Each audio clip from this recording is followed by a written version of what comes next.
Halo semuanya, jumpa lagi. Sudah lama nih nggak ngobrol-ngobrol. Halo Kita semuanya.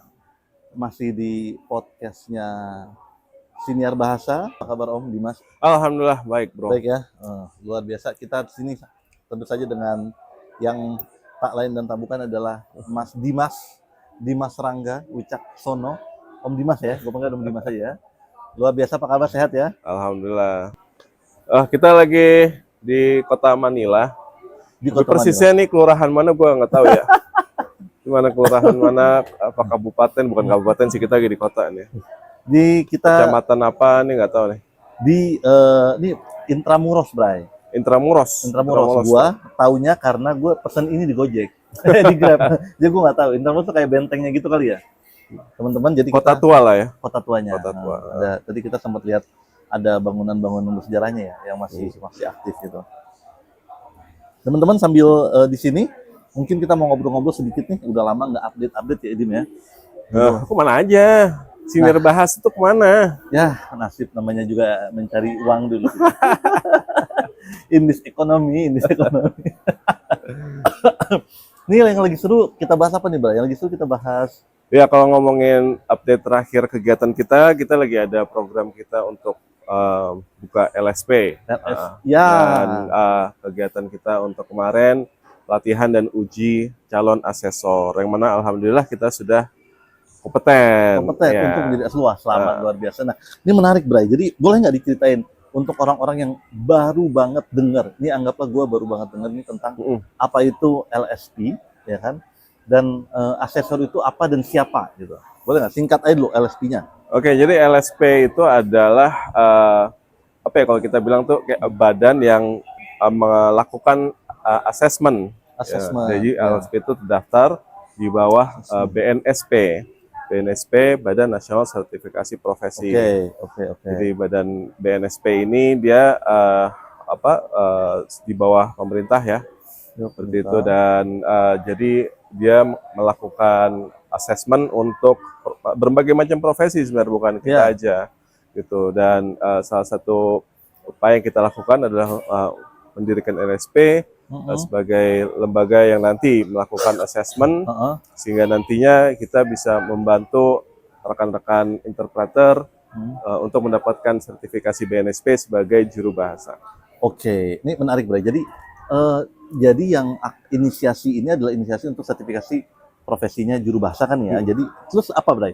Apakah juru bahasanya tuh tipenya apa? Maksudnya yang saat ini lagi difokuskan tuh? Oke. Jadi kita cerita backgroundnya dulu kali ya. Iya, benar-benar. Jadi kita mendirikan LSP ini bukannya ujuk-ujuk kita mendirikan LSP tersebut gitu.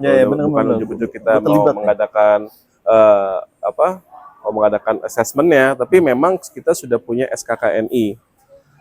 SKKNI adalah itu kerangka kompetensinya. Yang mana itu sudah diterbitkan 2021 kalau tidak salah. 2019 atau 2021 gitu. Lumayan lah, gue tahu juga SKKNI. Standar kompetensi Indonesia pokoknya, standar kompetensi kerja. SKKNI. Dan siapa, tunggu dulu, ini biar jelas, siapa yang membuat SKKNI? Jangan-jangan lu? SKKNI itu bukan, tentunya SKKNI itu diterbitkan oleh Kemenaker ya. Kemenaker, betul. SKKNI itu yang menerbitkan pemerintah sesuai pengampunya. Jadi kalau kita ya Badan Bahasa, Kemdikbud waktu itu. Dan yang orang-orang yang terlibat di situ tentu bukan orang sembarangan ya. Jadi kalau kita lihat dokumennya SKKN itu ada banyak nama yang mungkin sudah banyak kita kenal lah. Berarti kita bisa akses SKKN ini? Bisa akses ya? Di internet, bisa di Google. Nanti di Google aja, nanti tulisin nomor SKKN-nya. SKKN ini untuk juru bahasa ya. Jadi teman-teman, SKKN juru bahasa itu dibuat oleh para ahli yang kompeten, ya kan, untuk profesi ini, kemudian disahkan oleh negara. Nah, itulah standar yang diakui negara gitu ya. Dan untuk SKKN ini dia hanya untuk juru bahasa kemasyarakatan dan konferensi. Jadi dibaginya dalam bentuk itu dua bentuk itu, yaitu pertama konferensi dan kemasyarakatan. Itu di SKKN-nya. SKKN-nya. Nah, kita melihat bahwa kebutuhan interpreter di lapangan itu tidak sekedar di dua tipe itu gitu loh, karena Setuju gua. ada beragam Ya, pekerjaan interpreting gitu kan. Nah, kita lebih kepada mode interpretingnya, yaitu untuk yang konsekutif dan juga simultan. Nah, kita melihat kondisi di lapangan seperti itu, dan kemudian kita melakukan tindak lanjutnya untuk kita buat LSP ini, kita menggunakan skema, namanya skema. Jadi skema ya. itu adalah untuk kerangka kompetensinya untuk LSP ini yang merupakan gabungan dari 2 SKKN itu. Nah, yang dua skema ini kita ada 2, yaitu untuk juru bahasa lisan simultan dan juga juru bahasa lisan konsekutif. Jadi kita bagi untuk simultan dan konsekutif. Iya, itu menurut gua sih ya, menurut gua juga tentu teman-teman gua juga tahu ceritanya gitu.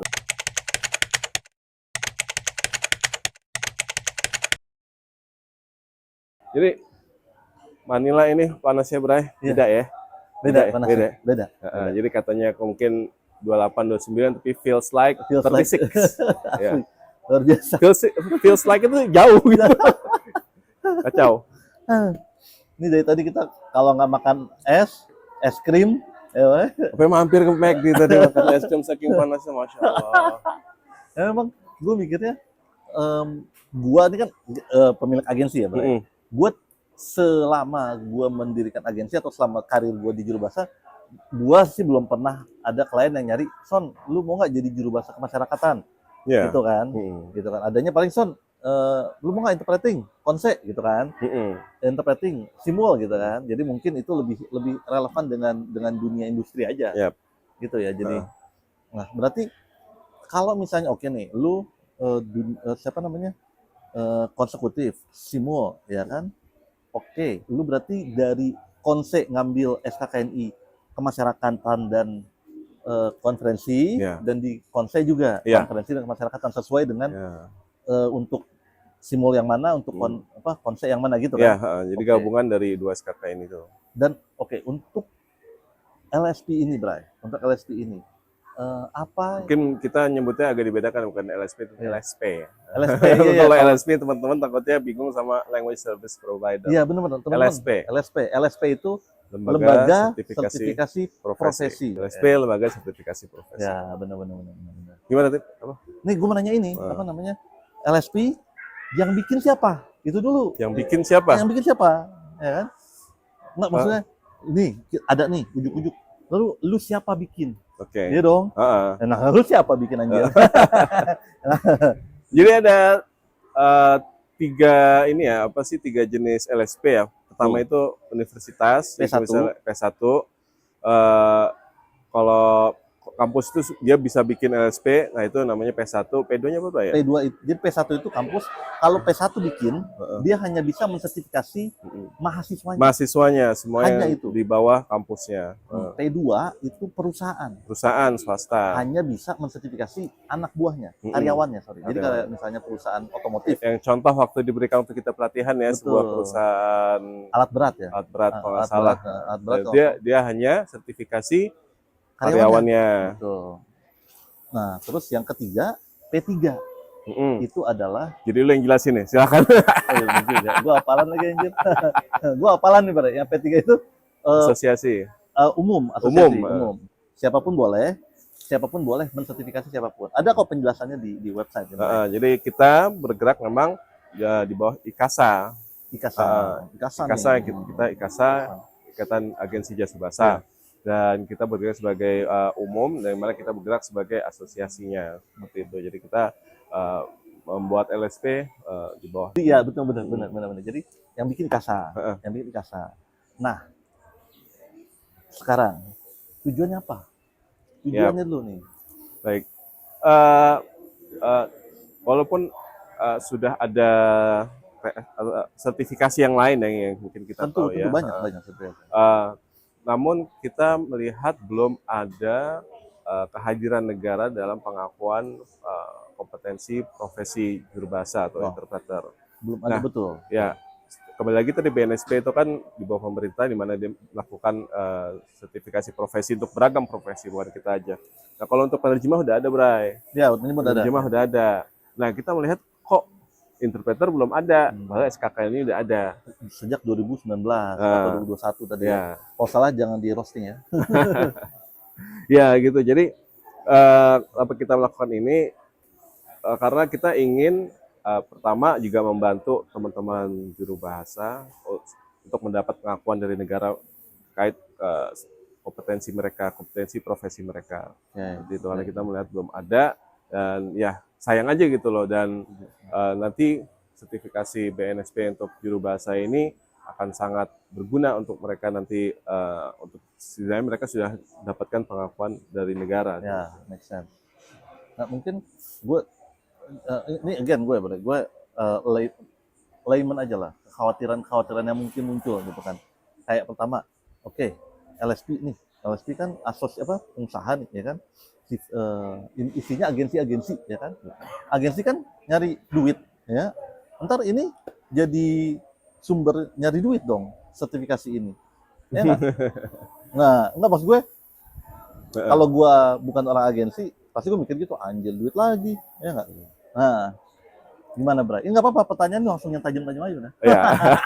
Ya dong, lu nyari duit dari gue anjir gitu. Ya. Lu udah interpreting gue ada potongannya, sekarang sertifikasi duit lagi buat lu gitu, banyak banget duit lu gitu. Nah, gimana Bray?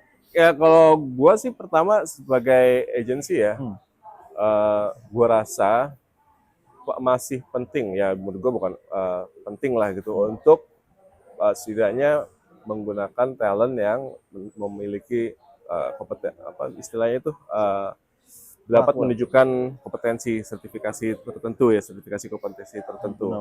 Gitu kan, gue at least gue bisa tunjukin ke klien bahwa talent yang kita bawa ini loh, credentials-nya kayak gitu kan. Jadi buat gue sebagai agensi ini justru akan menjadi satu hal yang bagus buat kita memiliki agensi, karena kita semakin memantapkan kemampuan kita untuk melakukan pekerjaan ini dengan menghadirkan juru bahasa yang memiliki kredensial yang tepat gitu loh. Dan dari sisi individu freelancer juru bahasa, gue rasa ini merupakan investasi yang akan sangat berguna nantinya gitu. Dan angka juga nggak gede-gede banget sih sebenarnya nantinya. Kita masih menggodok ya angka, tapi yang pasti itu masih akan mirip-mirip lah dengan angka-angka yang sudah ada sekarang. Betul. Gitu. Berarti tadi kalau gue bisa tekankan bagus untuk individu karena sertifikasi melekat ke individu. Of course. Kan? Nanti keuntungannya buat agensi adalah agensi bisa menawarkan individu tersebut ya kan dengan sertifikasinya gitu kan. Dan ya kita belum tahu kan, ini kita pertama mungkin nanti kita ada program-program untuk batch pertama ini mungkin kita bisa buat harga yang menarik gitu kan. Jadi gratis kata Dimas. Bisa jadi. Jadi kalau ada yang bilang ini mah cari duit aja, ya udah kita gratisinnya satu batch. Kita nggak ngincer duitnya buat duit doang. Kalau kita gratisin gimana? Dan Dimas bisa ngomong gitu karena saat ini di LSP Dimas adalah saya sebagai ketua LSP-nya. Ketua LSP. Ini orang nomor satunya yang ngomong, teman-teman. Ya, nomor satu di LSP. Di LSP. Di LSP. Ya, jadi berarti tadi gue mau nanya, gue lupa ya di Tenoktot gue. Ini teman-teman nanti kalau misalnya ada pertanyaan, langsung aja ditulis, nanti langsung gue bikinin episode kedua. Ya, Bray. Nah, nih ya, gua pribadi nih. Ini gua nanya boleh ya? Ini teman-teman pertanyaannya kagak gua kasih tahu ke dia biar susah sekalian. Kan dia minum mulu nih, banyak. Gua udah dapat sertifikat Bray. Kan gua bayar. Ya, terus lalu LSP kontribusinya apa nih buat memasarkan sertifikat itu? Ya. Maksud gua gini. Nih gua ya Bray. Gua punya sertifikat yang lain gitu misalnya. Terus setelah gue punya sertifikat yang lain, udah salaman, selesai, makasih gitu. Udah, gue suruh nyari duit sendiri gitu. Atau apa sih maksud gue? Ini beli putus begitu nggak? Kalau beli putus gitu, ya curiga dong gue. Lu memang ada motif keuntungan, gitu dong. Ya, dan lu kan agensi. Jadi kita kopi makin pahit berarti ya itu kopi gua. Enggak, LSP memang fungsinya hanya untuk mengadakan assessment. Gitu ya. Untuk fungsi LSP kita kembalikan lagi gitu. Tapi kita sebagai IKASA juga, kan lu IKASA. di mana lu ketuanya, Oke. kita melakukan beberapa program ya. Yang mana salah satunya hari ini kita baru aja mengunjungin KBRI di Manila. Yes. Jadi Hari kenapa ini. kita ke sana? Kita ada program roadshow untuk sosialisasi sertifikasi BNSP untuk juru bahasa ini. Karena pertama kita harus bagikan informasi, kita informasi kepada masyarakat bahwa akan ada loh sertifikasi juru bahasa dari BNSP, dan kita juga urge berbagai pihak gitu ya untuk setelah mereka tahu, kita mungkin akan urge mereka untuk menggunakan interpreter, menggunakan talent individu yang sudah sertifikasi Jadi pas BNSP. lah. Jadi pas ya. IKASA yang punya program untuk memasarkan. Yes. Jadi lu ke Manila nih bareng gua untuk ke KBRI kasih tahu semua orang, edukasi nih ya, bahwa pakailah atau sekarang ada juru bahasa bersertifikat BNSP gitu ya. Berarti dibayarin IKASA lo. Enak juga lo dibayarin IKASA. Mana Bu Bendahara, bendung. Ntar saya ini ya, reimburse ya. Gitu, oke, itu satu, ya kan? Jadi lu kesini beneran untuk masarin BNSP ini. Tentu saja bareng gua, ya oke lah, tahun juga kan bareng gua. Terus itu kan, dan ada lagi kan, ada program-program lainnya kan? Ya, kita untuk roadshow ke negara tetangga ini kita fokuskan di Asia Tenggara dulu. Kenapa Asia Tenggara? Karena sebenarnya BNSP itu diterima di beberapa negara, Bray. Ya, paham. Tapi memang teknisnya kita harus be clear lagi. Paling enggak kita sudah melakukan edukasi, information dissemination gitu kan, sosialisasi, silaturahmi intinya.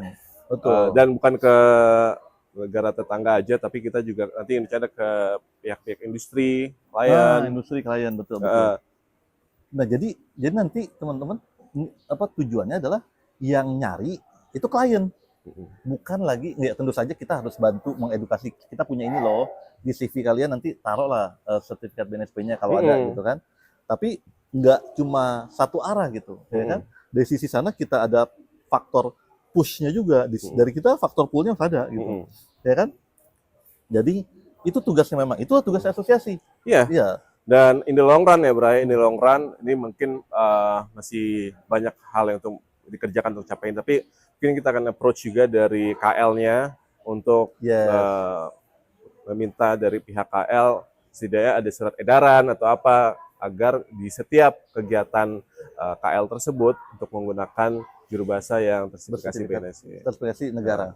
Dan tentu saja ini nggak monopoli kan, Bray. Semua orang boleh bikin. Ya, of course. Ya, kan, jadi kita jelaskan ya, jadi LSP ini siapapun bisa bikin ya, Bray. Yes, siapapun bisa bikin. Jadi ini bukannya monopoli satu pihak, bukan. Karena SKKN itu untuk semua gitu kan. Betul.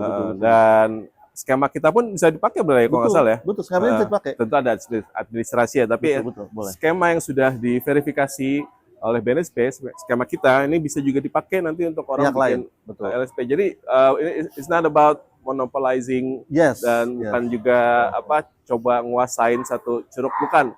Justru ini kita pengen bikin satu ekosistem yang belum ada gitu ya. Dan everyone, it's open for everyone gitu. Kalau memang bikin LSP bisa juga. Dan bahkan kalau teman-teman mau tanya gimana cara bikinnya, datang ke Mas Dimas bisa, ke para pendiri LSP atau IKASA juga bisa, ya kan? Of course. Dan memang dokumen tersedia di website-nya BNSP ya. Dokumen tersedia. Di BNSP ada, bisa dicari untuk skemanya. Nanti di website kita juga masukin aja, Bray, nanti. Ada, tapi udah ditambahin nama Dani itu LSP IKB, tapi pas lu klik informasi asesornya belum ada. Ya. Nah, lanjut nih, ini dikit lagi. Karena sekarang tanggung. Sudah ada nih skemanya, ya kan? Sudah ada standar ukurannya apa sih, measurement untuk kompeten atau tidak kompeten gitu kan? Belum kompeten, Bro. Iya, kompeten atau belum kompeten? Tidak kompeten nanti. Belum kompeten. Nah, ini menarik nih, Bray. Gue tambahin sedikit, teman-teman. Nih, jadi kita harus merubah mindset kita mengambil sertifikasi, merubah dulu nih. Jadi orang yang mengambil sertifikasi itu tidak boleh lebih susah nyari kerjaan setelah dia ngambil tesnya. Apapun hasilnya. Itu dulu nih. Ini makanya kita pilih BNSP karena semangatnya sama. Jadi kalau lu ngambil sertifikasi, lu takut misalnya, oh hasilnya nggak favorable ke gue, ntar gue makin susah cari kerjaan. Nah itu berarti sertifikasinya harus kita tanya lagi tujuan sertifikasi apa, gitu kan. Jadi kalau sertifikasi itu harus minimal sama, apapun hasilnya. Kalau lu kompeten dalam hal ini harusnya lebih bagus gitu kan, kemudahan mencari klien, gitu. Jadi teman-teman di BNSP ini nggak mungkin orang yang masuk apapun hasilnya ya itu lebih susah. Sekarang udah susah gitu kan. Nah itu Sekarang semangat susah. kita. Ini semangat kita nih. Jadi tugasnya kita itu memastikan teman-teman itu menunjukkan kemampuannya sebaik mungkin agar bisa kita bilang kompeten gitu. Tapi you cannot show what you don't have gitu kan. Jadi kalau memang waktunya belum bisa, belum kompeten ya nggak bisa kita luluskan kompeten. Nah, pertanyaan gua dari poin tadi, yang nguji siapa? Lu siapa nguji gua gitu? Ya, gua gini-gini cukup lama di mana di dunia juru bahasa lah. Nggak paling senior, anak baru juga. Tapi yang nguji siapa dan dia kenapa bisa nguji gua? Gitu. Apakah dia namanya apakah dia penguji atau maksud gue ceritain sedikit, Bray, dinamikanya. Jadi nanti yang nguji itu asesor yang mana namanya. kemarin kita sudah melakukan pelatihan dan uji calon asesor. Yes. Siapa yang bisa jadi calon asesor untuk skema kita ini? Yaitu orang-orang yang dari berbagai macam kalangan sih, Bray. Gitu ya. Jadi ada yang dosen, ada yang freelancer, ada yang agency owner kayak kita, gitu kan. Apakah mereka harus memiliki credentials di bidang bahasa? Yes. Dan itu bisa ditunjukkan lewat apakah itu dari pendidikannya, gitu kan. Dan apakah dia ada sertifikasi sebelumnya, gitu. Dan ada juga kemarin sebelum kita pelatihan calon asesor itu juga ada pelatihan internal dari BNSP, dan itu tujuannya agar kita on the same page gitu ya dalam hal melakukan assessment gitu. Jadi, nah intinya yang melakukan assessment itu si asesor itu hanya akan mengakses berdasarkan skema, tidak lebih tidak kurang. Berdasarkan skema. Yang bisa mana skema itu dari SKKNI. Jadi kita nggak ngada-ngada sendiri. Nggak ngada-ngada sendiri. Dan nanti materi uji kompetensinya juga masih diproses untuk sampai saat ini, dan itu semua itu akan merujuk kepada SKKNI dan referensi-referensi yang sudah valid. Gitu ya. Jadi kita nggak ngada-ngada jebret ini pertanyaan atau instruksi dari mana gitu, dan semuanya itu bisa ditelusur kembali ke SKKNI dan juga dokumen-dokumen sebelumnya. Oke. Berarti jadi harusnya, jadi ini gue bahasa orang awam nih ya. Kalau lu memang kompeten, ya, mau yang uji si A, si B, si C harusnya kalau benar-benar tolak ukurnya, kompetensinya materi uji kompetensinya itu sama, hasilnya buat lo harusnya sama gitu kan? Harusnya harus sama. Harus sama. Jadi misalnya gua, lu sentimen sama gua, misalnya. Ya, lu sentimen banget. Gue sentimen sih, Bang. Misalnya. Lu sentimen. Kalau lu sentimen sama gue. Ya, untung kamarnya beda gitu. Enggak, tengah malam gue. Misal sentimen sama gue itu ambil ujian. Nah, terus gue nggak lulus. Siapa tahu gue nggak kompeten. Siapa tahu, ya kan? Tapi menurut gue kompeten. Menurut gue merasa karena lu sentimen sama gue. Emosi lu tuh personal attachment lu itu mempengaruhi hasil akhir gua. Itu gimana, Pak? Ada solusinya nggak di sertifikasi BNSP ini? Ada nggak? Jadi doang. Jadi ini gue rasa ini salah satu kelebihan dari sertifikasi BNSP ya. Yaitu pertama itu sebagai asesor itu kita hanya memberikan rekomendasi. Dan rekomendasinya itu adalah kompeten dan belum kompeten. Jadi bukannya kita tidak pernah menyatakan tidak kompeten, tapi belum kompeten. Itu satu. Kedua, akan ada poin-poin feedback sebagai asesor terkait di mana si asesi itu kurang. Ya. Gitu. Jadi kalau lu belum kompeten dikasih tahu di mana kurangnya. Kurangnya gimana? Nggak di ghosting. Dan juga jadi nggak nerawang, karena kalau gitu kadang-kadang justru nyalahin diri, bikin stres gitu Iya, kan. bener-bener. Salah gue di mana gitu Iya, kan. ini kayaknya gue Kayak salahnya gitu. kemarin nggak kasih hadiah kali ke Ah, juri, gitu. ke asesor gitu.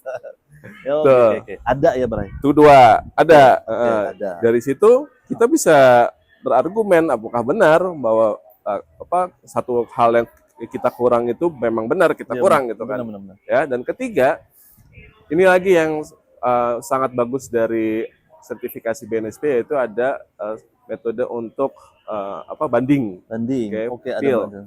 Oke, jadi kita ada metode untuk banding. Jadi jika memang si asesi merasa bahwa si asesor ini memiliki sentimen tertentu sehingga dia tidak memberikan rekomendasi kompeten, maka ada mekanisme untuk banding. Oke. Bandingnya ke siapa? Bandingnya bukan ke LSP tapi ke BNSP.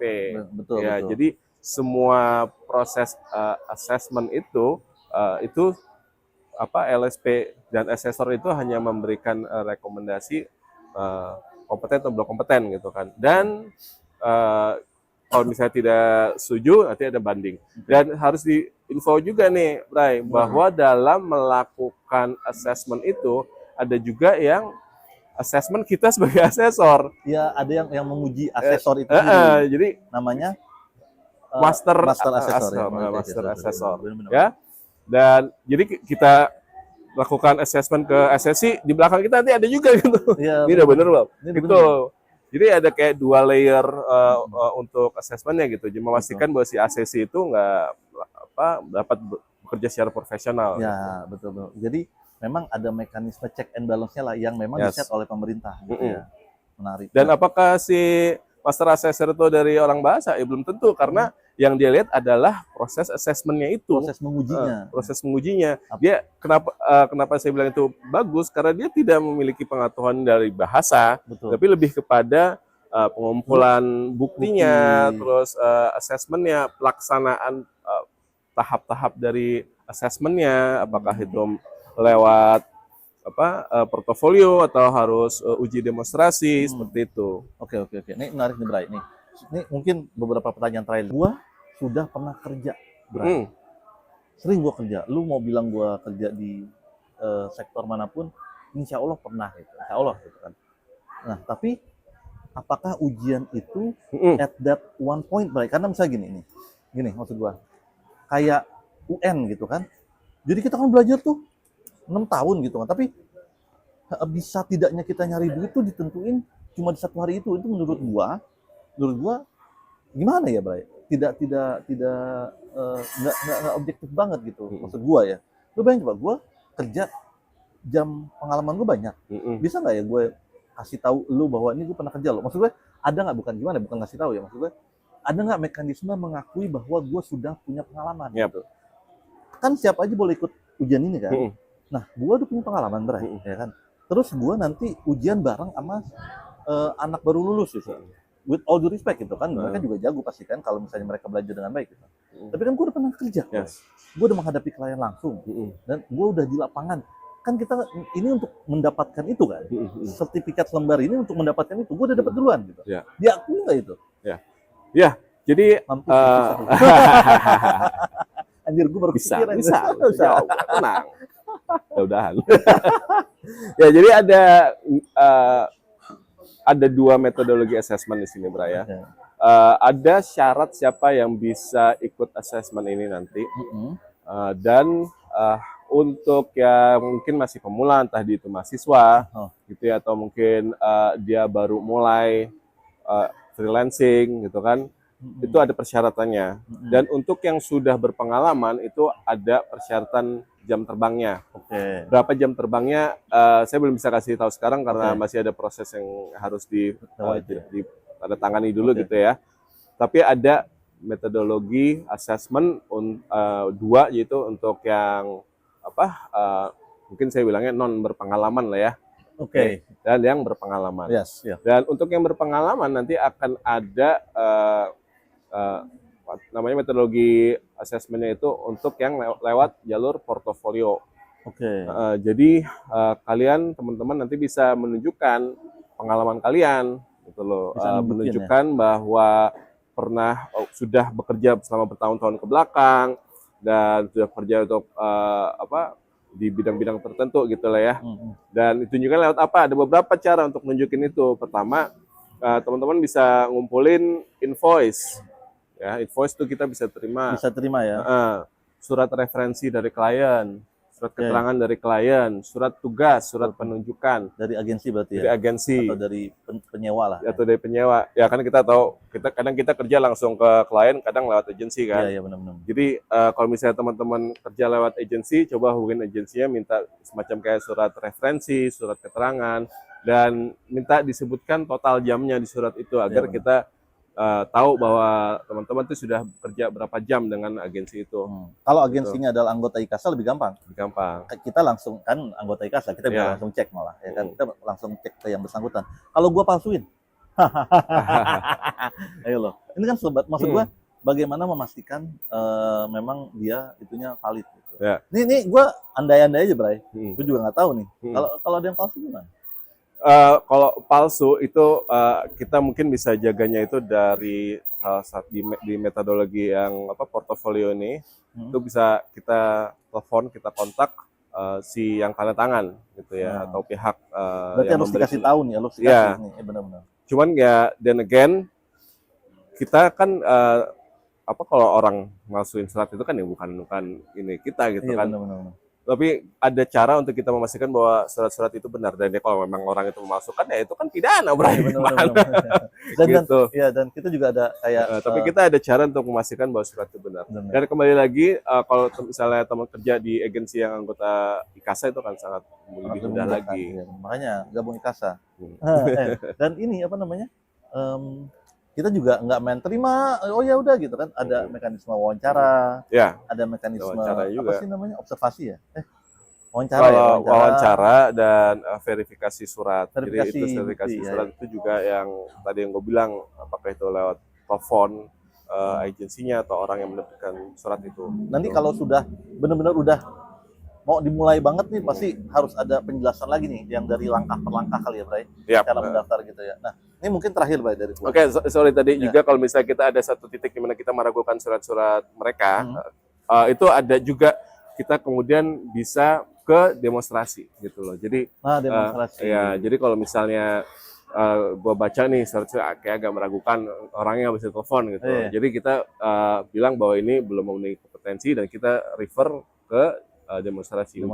Ya, jadi dokumennya masih kayaknya dokumennya itu belum bisa kita verifikasi, belum keasliannya atau kecukupannya ya, kecukupannya ya, berarti orang itu demonstrasi. Gitu. Jadi nggak ujuk-ujuk gitu ya, Dan ini semua standarnya memang yang membuat negara, dan ini di profesi lain sudah diterapkan.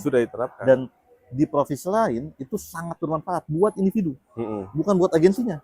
Agensinya mah kalau bisa yang keuntungan paling tinggi gitu kan.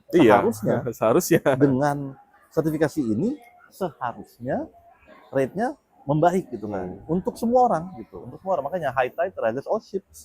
Ya kan? Nah, jadi kalau itu untung untuk individunya kan nggak melekat ke agensi atau siapapun gitu kan.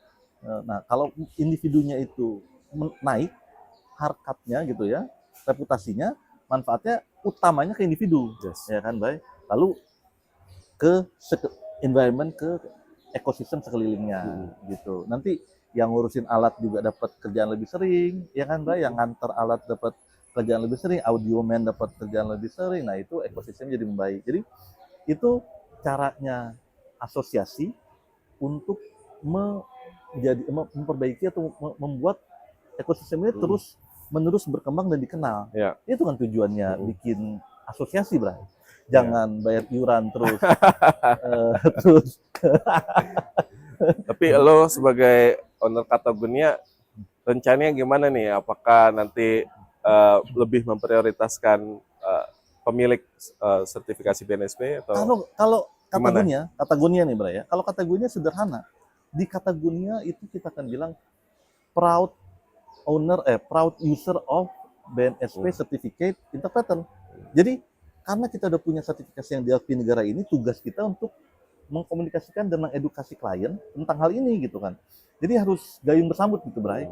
Kalau ujuk-ujuk kita lu tes lu lulus ya udah selamat, dadah gitu. Kalau begitu ya sama aja gitu. Yap. Ya, kalau timbul kecurigaan wajar, ya kan? Kok kayak setelah gue ini udah gitu kayak beli putus gue gitu, kayak gitu di ghosting gitu. Nah, kalau bayangin Bray, kalau semua agensi owner nulis itu aja, nulis doang nih Bray, kagak apa nulis proud user of certified BNSP interpreter, nulis aja, ya kan? Mau dibaca mau nggak nulis aja di setiap apa media komunikasinya mereka.